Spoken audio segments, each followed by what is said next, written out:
ఆద్య TV ప్రేక్షకులందరికీ నా నమస్కారం అండి. సర్వే జన సుఖినో భవంతు. ఇవాళ 3వ రోజు అండి నాది. ఈ 3వ రోజు నా గురించి ఇంట్రొడక్షన్ మాట్లాడుకున్నాం. యోగ మార్గం గురించి, యోగ మార్గం అంటే ఏమిటి, ఎక్కడి నుంచి వచ్చింది, ఆ విషయాలన్నీ ఇంతవరకు తెలుసుకున్నాం. ఇప్పుడు దాంట్లోపల మనం పతంజలి మహర్షి వారు రాజయోగంలో వచ్చేటువంటి అష్టాంగ యోగం అన్న ఒక దీన్ని మనం తీసుకుందామండి. ఈ అష్టాంగ యోగం అన్నీ కూడా దాని పేరులోనే మనకి వివరణ ఉంది. అష్టాంగ యోగం. అష్టాంగ యోగం అంటే 8 భాగాలుగా చెప్పారండి దాన్ని. యమ నియమ ఆసన ప్రాణాయామ ప్రత్యాహార ధారణ ధ్యాన సమాధి అంతవరకు ఆయన చెప్పేశారు.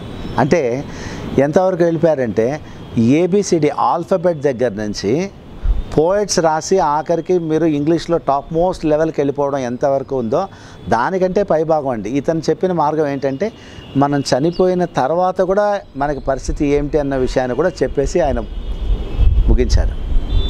సో ఇవన్నీ కూడా మనకు ఉపనిషత్స్ చెప్పినటువంటి దాన్ని అంత చక్కగా క్రోడీకరించి అది మనకి చెప్పారు.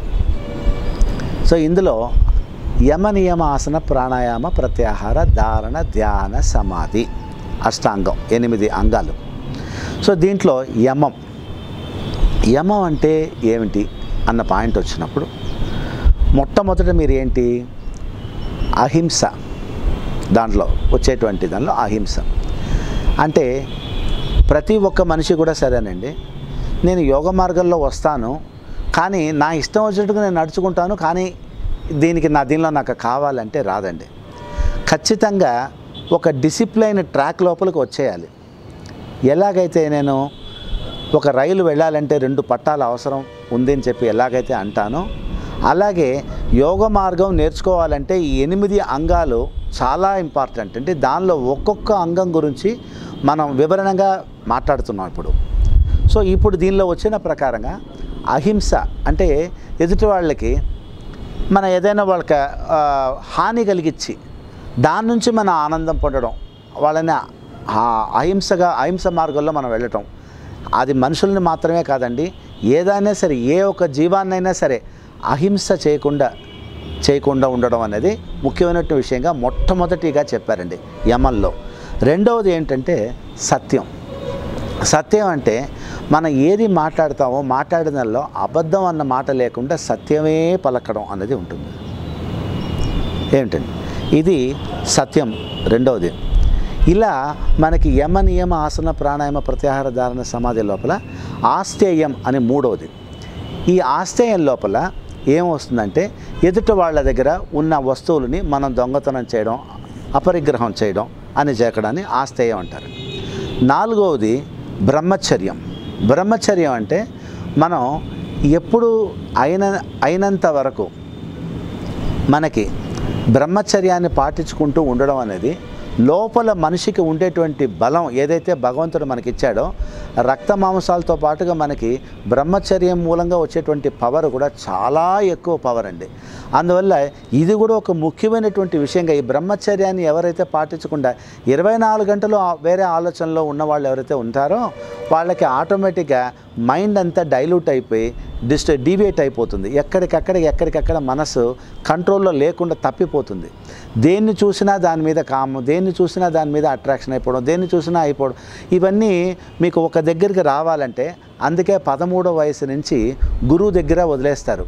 వాళ్ళకి 13 అంటే 6వ వయసుకే వదిలేస్తారు. యాక్చువల్గా 6 ఏళ్ళు అయిపోయేసరికి గురువు దగ్గరికి వెళ్ళిపోతారు.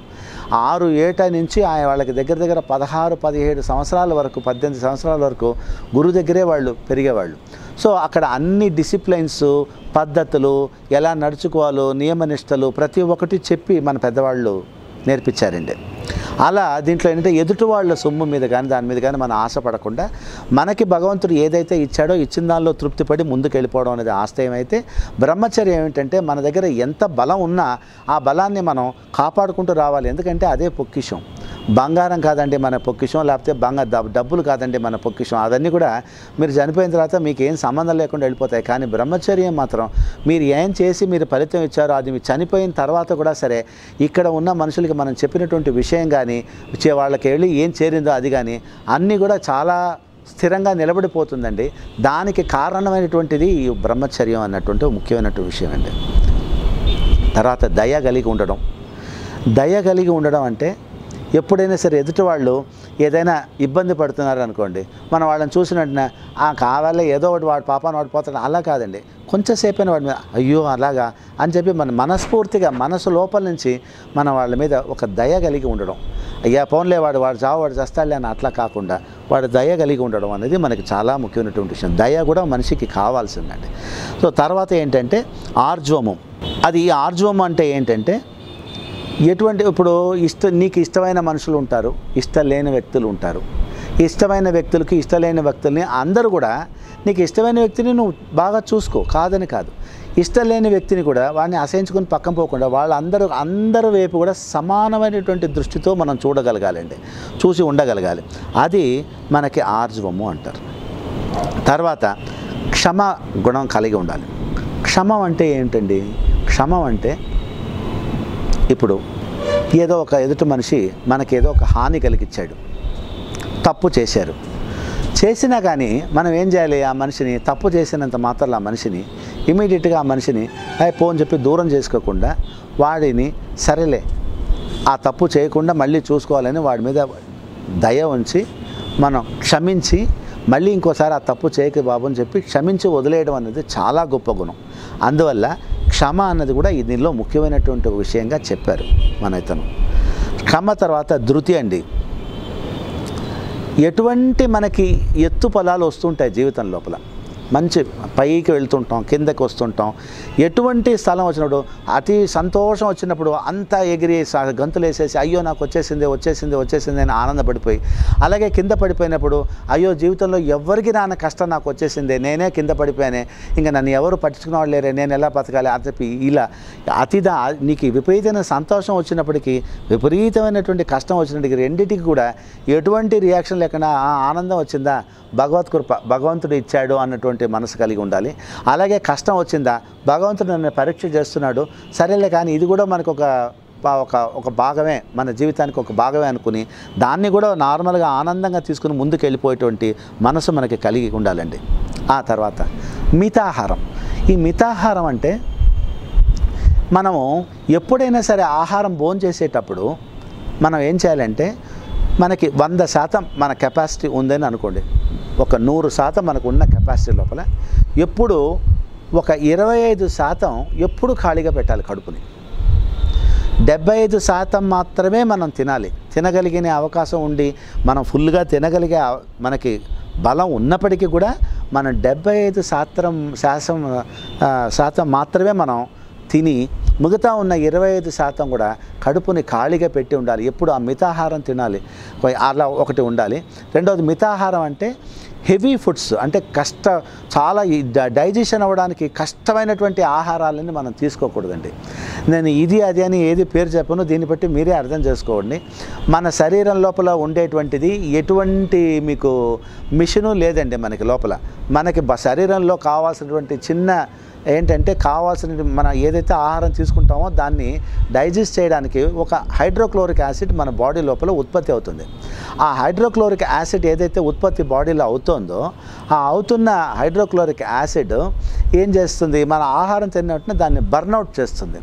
సో ఆ బర్న్అవుట్ చేసేది దానికి సుఖంగా ఈజీగా ఉండేటట్టుగా మనం తిన్న ఆహారం ఉండేదంటే ఈజీగా డైజెస్ట్ చేస్తుంది.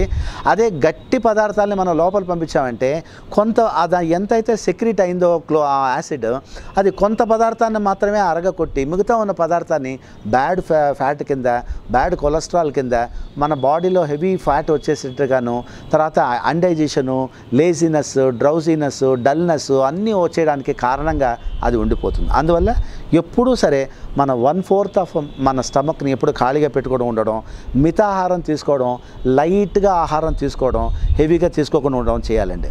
ఆ తర్వాత ఇట్లా మనకి తర్వాత శౌచము. తర్వాత ఈ శౌచము అనేది ఏంటంటే మనకి ఎప్పుడూ సరే మనం ఉండేటువంటి వాతావరణం, మన ఉన్న స్థలం, మన బాడీ లోపల కానీ మన బయట వాతావరణం కానీ రెండు, శౌచం అంటే శుభ్రత అండి, క్లీన్లీనెస్. ఎంత శుభ్రంగా మన లోపల బయట రెండింటినీ శుభ్రంగా పెట్టుకుంటాము అన్న విషయమే శౌచం అనేది. సో ఇవన్నీ కలిపింది యమం అంటారండి. 8, ఇది కూడా ఒక 8 పాయింట్స్ వస్తాయి యమం లోపల. తర్వాత నియమాలు.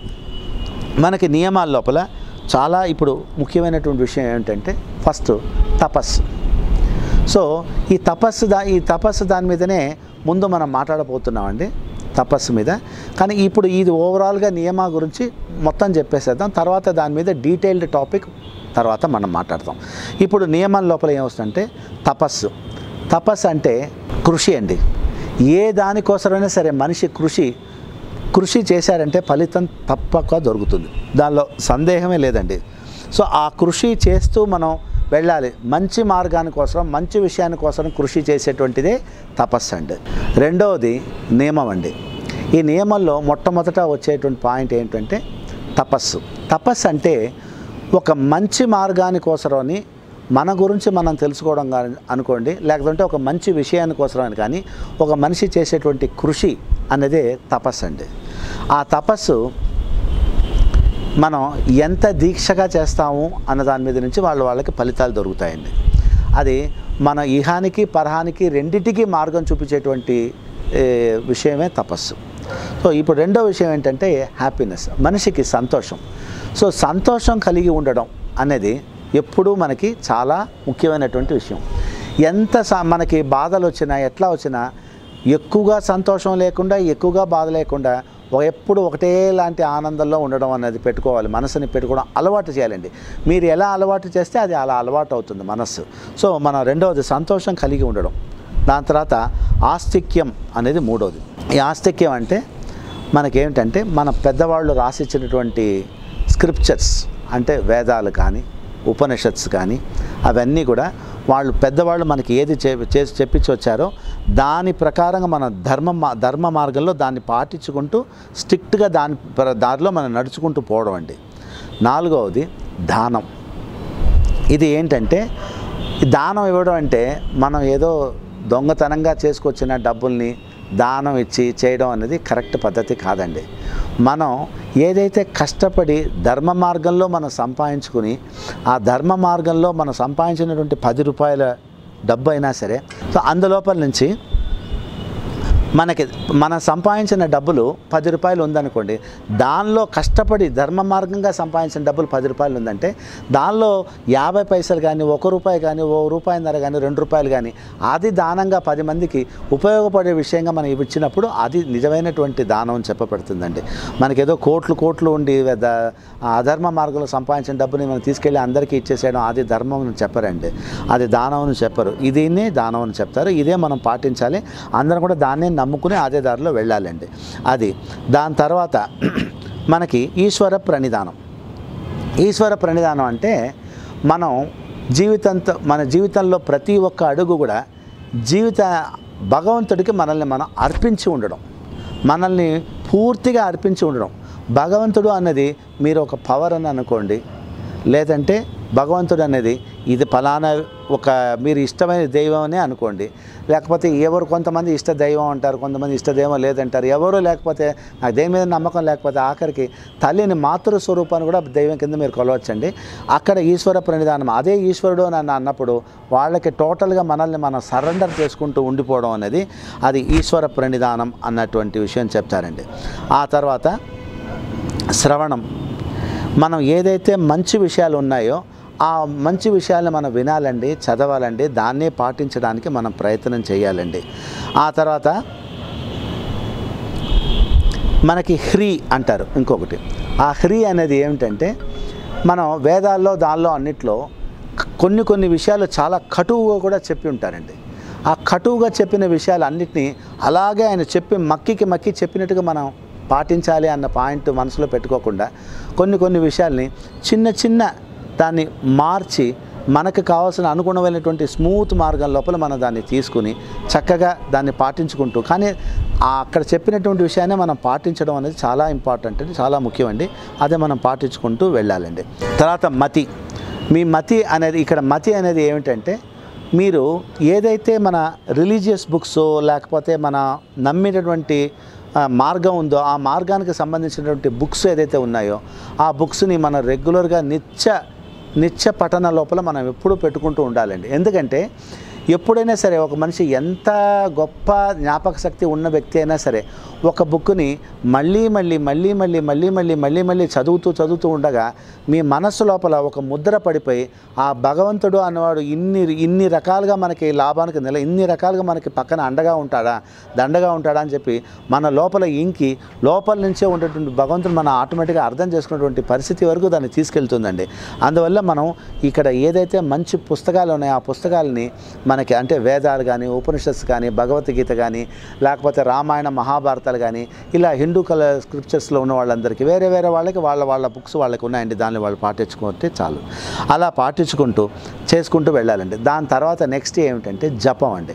జపం అంటే ఇక్కడ జపంలో వచ్చేటువంటి ముఖ్యమైన విషయం ఏంటంటే మనకి గురువు ఉపదేశం చేసి కొంతమందికి ఉండొచ్చు, కొంతమందికి గురువు ఉపదేశం చేయకపోయి ఉండొచ్చు.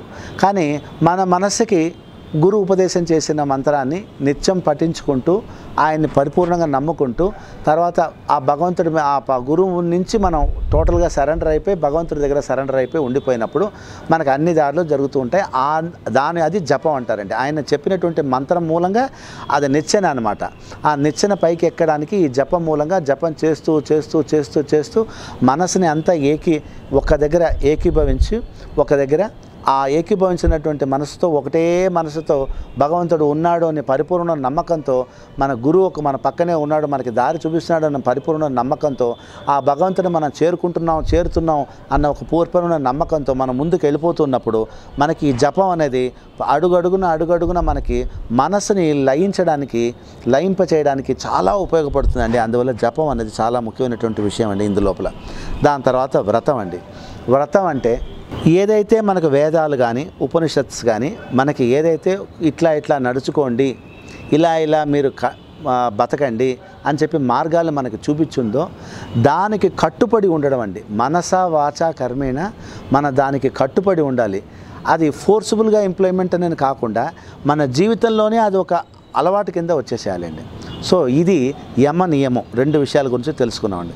ఇవి రెండే చాలా ముఖ్యంగా మనం ఎక్కువ ఎలాబొరేటెడ్గా తెలుసుకోవాల్సిన విషయాలు ఇవి రెండు. అందువల్ల ఇది ఎలాబొరేటెడ్గా చెప్పానండి.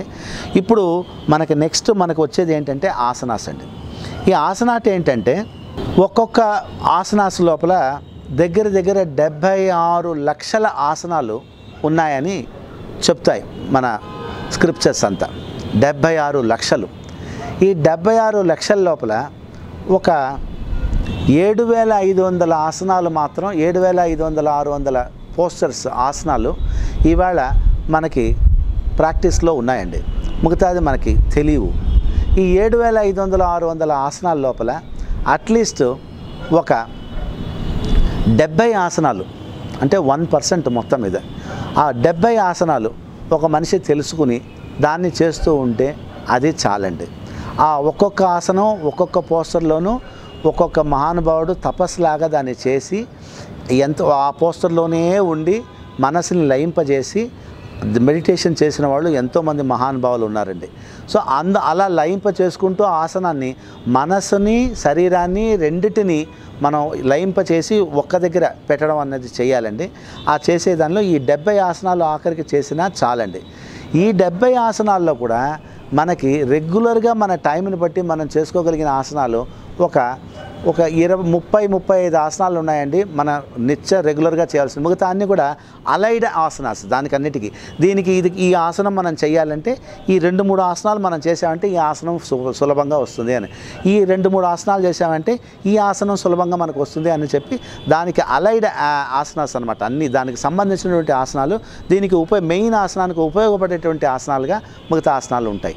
సో అలా ఒక 30-35 ఆసనాలు మాత్రం మనిషి రెగ్యులర్గా జీవితంలో దాన్ని అలవాటు చేసుకుంటూ వాళ్ళ జీవితంలో దాన్ని వదలకుండా రెగ్యులర్గా శారీరకంగా కానీ మానసికంగా కానీ రెండింటి పరంగాను వాళ్ళు దాన్ని అభ్యసించుకుంటూ వచ్చారంటే మంచి ఫలితాలు దొరుకుతాయండి వాళ్ళకి. అసలు దానిలో సందేహంగా దొరుకుతాయి, అనుమానం దానిలో లేదండి. తర్వాత ఇది ఆసనాలండి, అంటే పోస్టర్స్ అంటారు. ఆసనాలు అంటే పోస్టర్స్. ఒక్కొక్క భంగిమలాగా ఉంటుంది అది. ఒక్కొక్క పోస్టర్లోనూ మనం ఎంతసేపు ఉండాలి ఎలా, దాని గురించి వివరణగా మనం తర్వాత మాట్లాడదామండి. తర్వాత నెక్స్ట్ మనకి ఏంటంటే ప్రాణాయామం. ఈ ప్రాణాయామం ఏమిటంటే కొన్ని రకాల ప్రాణాయామాలు మన అభ్యసించుకోవచ్చండి. చాలా ప్రాణాయామాలు ఉన్నాయి మార్గాల్లో. దానిలో అల్టిమేట్గా ప్రాణాయామం ఏం చెప్తుందని అంటే ఒక టెక్నిక్ని మనకు చెప్తుంది. ఒక రిథమెటిక్గా బ్రీతింగ్ చేసుకోవడం ఎలా, ఒక రిథమెటిక్గా బ్రీతింగ్ని మనం కంట్రోల్ చేసుకోవడం ఎలా, ఒక రిథమెటిక్గా బ్రీతింగ్ మూలంగా మన సమస్యల్ని తీర్చుకోవడం ఎలా, ఇవన్నీ కూడా ఈ ఒక రిథమెటిక్ అప్లయన్స్ అండి. రిథమెటిక్ అప్లయన్స్ని మనం చేసుకుంటూ దాని ఫలితం మనకి తీసుకోవడం అన్నదే ప్రాణాయామం మూలంగా మనకు జరిగేటువంటి విషయం. సో ఆ ప్రాణాయామ ప్రక్రియ మనకి చాలా ముఖ్యమండి. ప్రాణాయామం చేయకుండా ప్రతి ఎవరు ఉన్నా కూడా వాళ్ళకి ఆ మనిషికి నువ్వు ప్రాణాయామం చేసిన వ్యక్తికి చాలా తేడా ఉంటుందండి. వాళ్ళ ఆనందం వేరేలాగా ఉంటుంది, ఆ మనిషి మనసు తత్వం వేరేలాగా ఉంటుందండి. ప్రాణాయామం చాలా హెల్ప్ చేస్తుందండి. మెడిటేషన్ చేయడానికి కావాల్సినటువంటి హెల్ప్ కూడా ప్రాణాయామం మనకి చాలా హెల్ప్ చేస్తుందండి. నెక్స్ట్ ప్రత్యాహారం. సో ఇవన్నీ మనం చేయాలంటే ప్రత్యాహారం అనేది ఒకటి వస్తుంది. ప్రత్యాహారం అంటే ఏంటంటే ఇప్పుడు మనకి పంచేంద్రియాలు ఉన్నాయి. ఈ పంచేంద్రియాల పని ఏమిటి? ఏదైనా చూసిన వెంటనే ఇది నాకు కావాలి అని అడుగుతుంది. ఇది విన్న వెంటనే అరే అది నేను కూడా చేయాలి అనిపిస్తుంది. ఇది టేస్ట్ చేసిన వెంటనే అయ్యా ఇది నాకు కావాలి అని అనిపిస్తుంది. ఇవన్నీ ఏంటి? కోరికలని పుట్టించేటువంటి మార్గాలు. ఈ పంచేంద్రియాలని మనం ఎప్పుడైతే అవన్నింటిని విత్డ్రా చేసుకుంటామో, ఎలా ఉన్నప్పుడు ఏది దానికి సంబంధం లేకుండా అన్నిటిని ఒకటిగా మనం దాన్ని విడుచుకుంటూ వచ్చేస్తామో, ఆ ప్రత్యాహారం అనేది అన్నిటినీ విడవటమే. మనకి అన్ని ఆశలు కోరికలు ఏదైతే ఉన్నాయో ఒకటి వెనకాల ఒకటి చూడడం మూలంగా వచ్చేటువంటి దాన్ని అది విత్డ్రా అయిపోవాలి. చెవుడు మూలంగా వినడం వల్ల వచ్చేదాన్ని విత్డ్రా అయిపోవాలి. తినడం వల్ల వచ్చిన దాన్ని విత్డ్రా అయిపోవాలి. స్పర్శ నుంచి విత్డ్రా అయిపోవాలి. ఇట్లా ఒక్కొక్క దాని నుంచి మన withdrawal of all our senses అనేది ప్రత్యాహారం అండి. తర్వాత ధారణం. ఈ ధారణం అంటే ఏమిటంటే అండి, మనం ఏదైనా ఒక పని చేయాలని అన్నప్పుడు మన మనస్సుని మన శరీరాన్ని మూలంగా కేంద్రీకరించి ఒక దగ్గర పెట్టి ఒక దాని మీదనే నడిపించి వెళ్ళడానికి అభ్యసించడం ధారణం అంటే. ఈ అభ్యసించడం అనే ఎలా వస్తుందని అంటే, ఇప్పుడు ఉదాహరణకి మనం ఒక పదార్థం మీద మనం దాని మీద కాన్సన్ట్రేట్ చేస్తున్నాం అని అనుకోండి. ఇప్పుడు నేను దీన్ని కాన్సన్ట్రేట్ చేస్తున్నా. ఈ కాన్సన్ట్రేట్ చేస్తున్నప్పుడు దీన్నే చూసుకుంటూ నేను ఇట్లా ఉన్నాను అనుకోండి, నాకు వేరే దృష్టి ఎక్కడికి పోవట్లే. నా దృష్టి అంతా కూడా దాని మీదనే ఉంటుంది. ఆ దృష్టి ఫస్ట్ దృష్టితో మూలంగా పోతుంది. ఆ తర్వాత పంచేంద్రియాలు ఒక్కొక్కటి దాని సెన్సెస్ని అన్నీ విత్డ్రా అయిపోయి ఆఖరికి ఏది మీకు పట్టింపు లేకుండా ఆఖరికి మీరు ఎదుట పదార్థాన్ని చూస్తున్నా కూడా ఆ పదార్థాన్ని చూసి అలవాటై మీకు ఏమైపోతుందంటే మనస్సు అంతర్ముఖం అయిపోయి ఆ పదార్థం ఎదుర్కొంటూ ఉన్న పదార్థం కూడా పదార్థం లేకుండా ఉన్న విషయం కనుక వెళ్ళిపోతుందండి. ఇది దానికి దారి తీస్తుంది. మన పెద్దలు మహానుభావులు రమణ మహర్షి వారు కానీ, చంద్రశేఖరానంద సరస్వతి స్వామీజీ వారు కానీ అందరూ కూడా ఇటువంటి దాన్ని మనకి ఆల్రెడీ వాళ్ళ మూలంగా మనం చూసి ఉన్నాం. సో ఇది దానికి బాగా హెల్ప్ అవుతుంది. దీనికి చాలా ముఖ్యంగా హెల్ప్ అవుతుంది. ఆ ధారణం ఎట్లా కాన్సన్ట్రేషన్ చేసుకుంటూ ఉండాలి అనే దానికి ఒక స్టెప్స్ అండి, ప్రయత్నాలు, మన ట్రైనింగ్ ప్రోగ్రామ్ లాగా అనమాట అది. సో అది ధారణం. తర్వాత ఏంటంటే ధ్యానం. ఈ ధ్యానం ఏంటంటే ఏదైతే మనం కేంద్రీకరించుకుంటూ వచ్చామో ఆ కేంద్రీకరించి చూసుకుంటూ వచ్చిన దాని మీదనే తర్వాత మనకేంటి అన్ని ఆలోచనలు అన్ని సెన్సెస్ని అన్ని విత్డ్రా అయిపోయిన తర్వాత మనం వేరు భగవంతుడు వేరు అన్నది కాకుండా రెండు ఒకటే అనేది ఒకటి తీసుకొచ్చి పెట్టడానికి మనం వెళ్ళేటువంటి బాటనే ధ్యానం అండి. అది ఈ ఉన్న ప్రపంచంలో మామూలు జీవితంలో కూడా మీరు దాన్ని అవలంబించుకోవచ్చు. ఏ పనులు చేయాలన్నా సరే ఆ పనులకి మీరు మీ యొక్క లక్ష్యాన్ని అన్నీ ఒక దగ్గర కేంద్రీకరించి మీ ఆలోచన విధాన్ని మీ క్రియా విధాన్ని రెండింటిని కలుపుకొని ఒక పని మీద కాన్సన్ట్రేట్ చేస్తే జీవితంలో మీకు కావాల్సిన జీవిత విషయాలు కూడా దానికి కూడా ఈ ధ్యానం అనేది మీకు ఉపయోగపడుతుందండి. తర్వాత ఈగానికి అదే ఉపయోగపడుతుంది, పరానికి కూడా అదే ఉపయోగపడుతుందండి. అందువల్ల ధ్యానం అనేది మనం మనస్సుని కేంద్రీకరించి అన్నిటి సెన్సెస్ నుంచి విత్డ్రాల్ చేసి మనం ఇంతకు ముందు చెప్పుకుంటూ వచ్చాం. యమ నియమ ఆసన ప్రాణాయామ ప్రత్యాహార ధారణ అంతవరకు మనం చేసుకుంటూ వచ్చిన దాన్ని ఆ తర్వాత వచ్చే ఫలితం ఏంటంటే ధ్యానం అండి. ఆ ధ్యానం మూలంగా మనకు కలిగేటువంటి ఆనందం, అనుభూతి, ఆ పరమానందం. చిదానందం అనేది చిన్న చిన్న విషయాలకు ఆనందపడేది. పరమానందం అనేది ఎప్పుడు ఒకటే ఆనందంలో ఉండడం. ఆ మనిషికి కష్టం వచ్చినా, నష్టం వచ్చినా, లాభం వచ్చినా, సంతోషం వచ్చినా, ఏ దానికైనా ఒకటే ఆనందంలో ఉంటాడండి. అది పరమానందం. అది భగవంతుడి లోపల లయం అయిపోయి తను వేరు, భగవంతుడు వేరుని కాకుండా తనే భగవంతుడు, భగవంతుడే తను అనుకుంటూ ఉండేటువంటి ఒక స్థాయినే పరమానందం అని అంటారండి. అది ధ్యానం మూలంగా మనకి కలుగుతుందండి. ఆ తర్వాత ఆఖరికి వచ్చేటువంటిది సమాధి. సమాధి అనేది ఇది ఏంటంటే భగవంతుడు దగ్గరికి వెళ్ళి చేరిపోయిన తర్వాత అది తప్ప ఇంకా మనకి ఏమీ లేదు అన్నట్టుగా అక్కడ ఫిక్సప్ చేసేసుకొని ఆ భగవంతుడే సర్వం అనుకుని ఆయన లోపల మనం ఈవిడిపోయి ఆయనతోనే మనం ఉన్నాం అనుకుని అక్కడ ప్రపంచంలోకి మనం వెళ్ళిపోయి ఉంటామండి. శరీరం ఎక్కడ ఎలా ఉన్నా అది మనం ఒకటి అయిపోయి ఉండేటువంటి పరిస్థితి. రెండు అన్న పదార్థం ఒక పదార్థంగా అయిపోయి ఆ ఒక పదార్థమే మనమే అదే మనం అని చెప్పి ఉండేటువంటి స్థాయినే సమాధి అండి. ఈ సమాధికి 4 పాదాలు ఉన్నాయండి. ఫస్ట్ ఏంటంటే సమాధి పాదం అంటారు, తర్వాత సాధన పాదం అంటారు, తర్వాత విభూది పాదం అంటారు, తర్వాత కైవల్య పాదం అంటారు. దీనిలో సమాధి పాదం, సాధన పాదం అనేది శరీరానికి సంబంధించినటువంటిది అండి. తర్వాత విభూది పాదం, కైవల్య పాదం అనేటువంటిది మీకు మనసుకి, బుద్ధికి సంబంధించినటువంటి విషయం అండి. ఇది ఈరోజు 3వ రోజు మనం తెలుసుకున్నటువంటి విషయం. దీన్ని మనం మన ఒక జీవితం లోపల అవలంబించుకుందాం.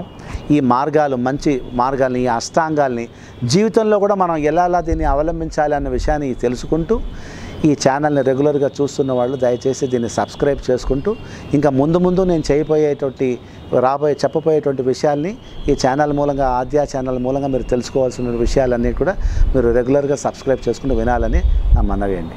సంతోషం.